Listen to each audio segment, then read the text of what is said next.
Bismillahirrahmanirrahim. Assalamualaikum warahmatullahi wabarakatuh. Alhamdulillah wassalatu wassalamu ala Rasulillah nabiyyina Muhammadin wa ala alihi wa sahbihi wa man tabi'ahum bi ihsan ila yaumil qiyamah, amma ba'du. Bertemu lagi dengan saya Abu Hazim Muhammad Azhar. Semoga teman-teman sekalian sehat selalu, dijaga oleh Allah Subhanahu wa taala. Taib, rekan-rekan sekalian yang dimuliakan Allah Subhanahu wa taala, dalam menjalani kehidupan kita sehari-hari itu tentunya kita memiliki orang-orang di sekitar kita, orang-orang yang terdekat dengan kita, teman-teman kita, sejawat kita, murid-murid kita, guru-guru kita, dan sebagainya seperti itu. Tentunya berinteraksi dengan mereka bukan berarti kita akan terus menghadapi kesenangan gitu ya. Akan tetapi kita juga akan menghadapi berbagai macam ujian ya.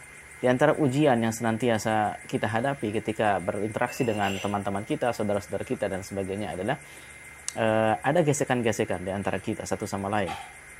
Ada gesek-gesekan. Maksud gesekan di sini adalah ada perselisihan, ya, kesalahpahaman, ya, kurang mengerti dan sebagainya seperti itu, hal biasa yang terjadi. Ya.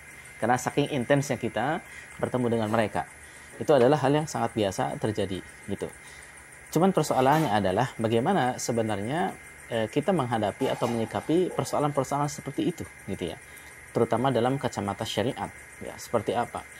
Ya, ketika Nabi Shallallahu Alaihi Wasallam ya mengatakan bahwasanya ketika engkau berselisih dengan yang lain, ya, atau saudaranya dia tidak halal, kata Nabi, la yahillu ahadukum, tidak halal salah seorang di antara kalian itu an yahjuro, dia itu menghajar, memboikot saudaranya, gitu kan, selama 3 hari, lebih dari 3 hari, seperti itu. Artinya apa? Ini ada pelajaran dari Nabi Shallallahu Alaihi Wasallam seperti itu terkait dengan masalah menghajar, memboikot saudaranya lebih dari 3 hari. Ya. Kalau kita perhatikan ya kawan sekalian, di antara sebagian masyarakat kita atau misalkan orang-orang di luar sana yang tidak memahami tentang syariat, mereka itu kalau ada kebencian kepada saudaranya, kepada temannya dan sebagainya karena gesekan, karena kesalahpahaman seperti itu bisa bertahun-tahun, bahkan bisa puluhan tahun bahkan di antara mereka. Seperti itu. Ini mungkin karena kekurangpahaman terkait dengan masalah syariat, gitu ya.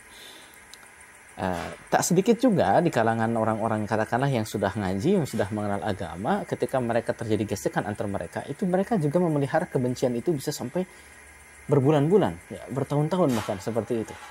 Ya, 2 kali saum, 3 kali saum, 4 kali saum, 5 Ramadan bahkan. Mereka itu tidak sering tegur sapa, mereka itu terus mengingat-ingat keburukan masing-masing seperti itu ya. Sehingga hidup mereka itu tidak bahagia itu. Selalu saja mencari-cari di mana letak kekurangan orang itu, gitu kan. Kemudian stalking ya melalui status-status Facebook, status Instagram dan sebagainya seperti itu. Selalu saja demikian. Ya kalau kita perhatikan hidupnya nggak bahagia gitu. Hidupnya nggak bahagia. Selalu saja cari sesuatu, menggali-gali sesuatu untuk senantiasa bisa stalking, untuk bisa nyindir, untuk bisa selalu saja begitu. Saling serang satu sama lain melalui status-status meskipun tidak menyebutkan nama. Terus sebenarnya itu yang sepertinya menyuburkan kebencian, dan itu bisa dikatakan sebagai bentuk kalau orang mengerti, meskipun tidak sebut nama, kalau orang mengerti itu bisa dikatakan ghibah, bahkan bisa dikatakan namimah, karena orang mungkin akan membenci orang yang di stalking ini ketika dia tahu, dia menebak-nebak gitu, ini ke siapa maksudnya dan sebagainya. Ini bahaya yang seperti ini, gitu ya. Itu harus senantiasa dihentikan aktivitas seperti itu, ya, dihentikan aktivitas seperti itu. Ini kebencian seperti itu tidak baik, ya. Kalau kita kesana kemarin bawa apel busuk itu kan, apel yang lain akan ikut busuk, gitu ya. Ya, kalau misalkan kita masih ada real terhadap saudara kita dalam hati kita, ya, perhatikan sabda Nabi Sallallahu Alaihi Wasallam, tidak boleh lebih dari 3 hari, ya. Ini menunjukkan kita boleh untuk kesel gitu ya, kita mau makan guling, makan bantal, oke, selama 3 hari silakan. Itu diberi batasan oleh syariat, karena syariat memahami betul, Allah SWT tahu betul bahwa kita kalau sedang kesel sama orang itu, kita butuh waktu untuk menata hati kita lagi, gitu kan. Makanya diberi 3 hari. Dan itu maksimal, jangan lebih dari 3 hari. Kalau lebih dari 3 hari kita masih menyimpan kebencian real terhadap saudara kita sama muslim, ini akan berbahaya terhadap diri kita sendiri. Hidup kita tidak akan bahagia, kita akan bertemu dengan masalah. Kesana kemari terasa sempit, bumi terasa sempit, ya, tidak akan bahagia seperti itu. Maka apa yang harus kita lakukan? Yang harus kita lakukan adalah kita muhasabah, ya, kemudian kita diam saja sudah. Walaupun misalkan kita di stalkingin gitu ya, ada orang nyindir stalking kita, bahkan benci kita kepada kita, sikap kita yang dilakukan, kita diam, tersenyum saja, bersabar, tunggu transferan pahala. Itu yang bisa kita lakukan, ya. Tunggu transferan pahala. Allah Subhanahu wa taala yuwaffas sabiruna ajrahum bighairi hisab. Allah Subhanahu wa taala itu menetapkan pahala, akan membalas pahala secara sempurna kepada orang-orang yang bersabar tanpa hisab, tanpa hitung-hitungan. Jika kita sedang bermasalah atau kita sedang dibenci oleh orang, ya, sedang dibenci oleh orang, bahkan mungkin oleh murid kita, oleh guru kita, oleh siapa, sedang dibenci orang, apa yang kita lakukan? Diam. Jangan melakukan hal yang sama dengan yang dia lakukan, dengan menebar kebencian, dengan stalking, dengan sindiran-sindiran dan sebagainya. Sudah, cara kita adalah diam saja, sudah. Tunggu transferan pahala. Allah Subhanahu wa taala Maha tahu hakikat seseorang, Maha tahu keadaan seseorang. Jadi bagi kita sudah diam saja.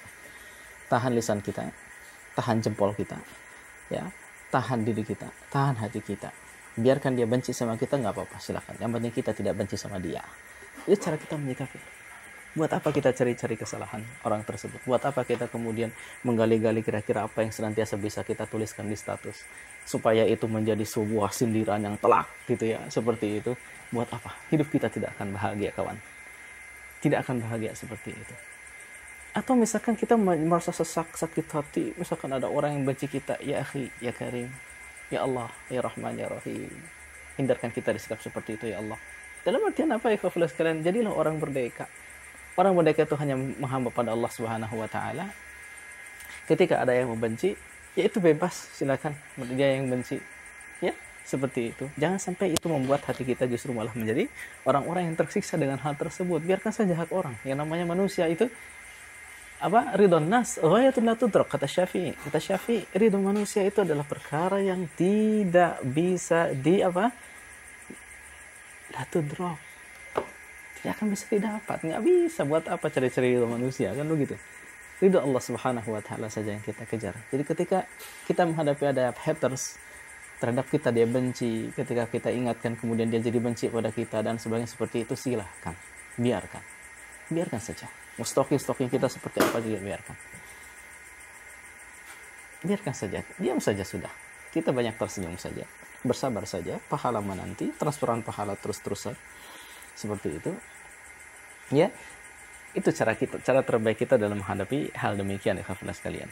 Ya, jadi ya, kalau misalkan ditanya, Ustaz, antum dibicarakan oleh murid antum begini, Anda katakan, biarkan saja, biarkan saja. Ya, kalau dia tidak takut kepada Allah Subhanahu wa taala, ya, bahwasanya daging para alim itu beracun dan sebagainya. Mungkin saya bukan alim dan sebagainya, tapi Allah Subhanahu wa taala tidak akan pernah diam. Itu yang saya yakini. Ketika ada orang yang stalking saya, udah biarkan saja. Kalau ada orang membicarakan saya, biarkan saja. Saya menunggu transferan pahala saja sudah. Ini adalah cara terbaik kita dalam menghadapi yang demikian. Ya. Kemudian kafilah sekalian yang dimuliakan Allah Subhanahu wa taala. Nah, kita perhatikan bagaimana Nabi sallallahu alaihi wasallam. Beliau berdakwah, kurang apa beliau dari segi akhlak dibandingkan saya, jauh banget dengan Nabi. Jangan dengan Nabi dan para sahabat dan para ulama, jauh. Nabi SAW manusia paling sempurna dari segi akhlak dan sebagainya. Tapi apakah itu menunjukkan bahwasanya Nabi SAW itu tidak pernah dibenci? La wallah. Sampai beliau wafat pun masih ada yang benci pada beliau. Masih ada yang benci sama beliau. Tapi Nabi SAW itu tidak memikirkan orang-orang yang benci tersebut. Bahkan beliau itu merasa kasihan pada orang-orang yang seperti itu. Allah, Nabi SAW mengajarkan akan hal tersebut. Begitu pula kita, umatnya. Kita mencoba untuk belajar, untuk senantiasa bisa demikian. Biarkan orang yang benci pada kita, silahkan. Bahkan mungkin kita sayang kepada mereka. Lihatlah bagaimana para ulama itu, mereka itu dibenci luar biasa. Banyak sekali yang mentahdir mereka, membenci mereka dan sebagainya. Tapi apa yang mereka lakukan? Mereka senantiasa bersabar akan menghadapi hal tersebut. Semoga Allah Subhanahu wa taala menjadikan kita memiliki hati-hati yang bersabar dan membiarkan hal tersebut tetap berada di atas sunnah Nabi sallallahu alaihi wasallam, ya, tidak membiarkan ghil dan kebencian ada di hati kita. Selalu menerima apa yang terjadi dengan qanaah, keridhaan Allah Subhanahu wa taala, semua takdir Allah Subhanahu wa taala. Jadilah orang yang senantiasa muhasabah. Boleh jadi apa yang terjadi antara kita dengan teman-teman kita, saudara kita, sejawat kita, guru-guru kita, murid-murid kita dan sebagainya, itu adalah karena kesalahan kita atau dikarenakan karena dosa kita. Kata sebagian salaf dikatakan, Kata Nabi SAW bahkan dalam sebuah hadis itu, ya, tidaklah ya satu sahabat atau dua orang yang bersahabat itu Allah pisahkan dikarenakan salah satu dosa di antara keduanya.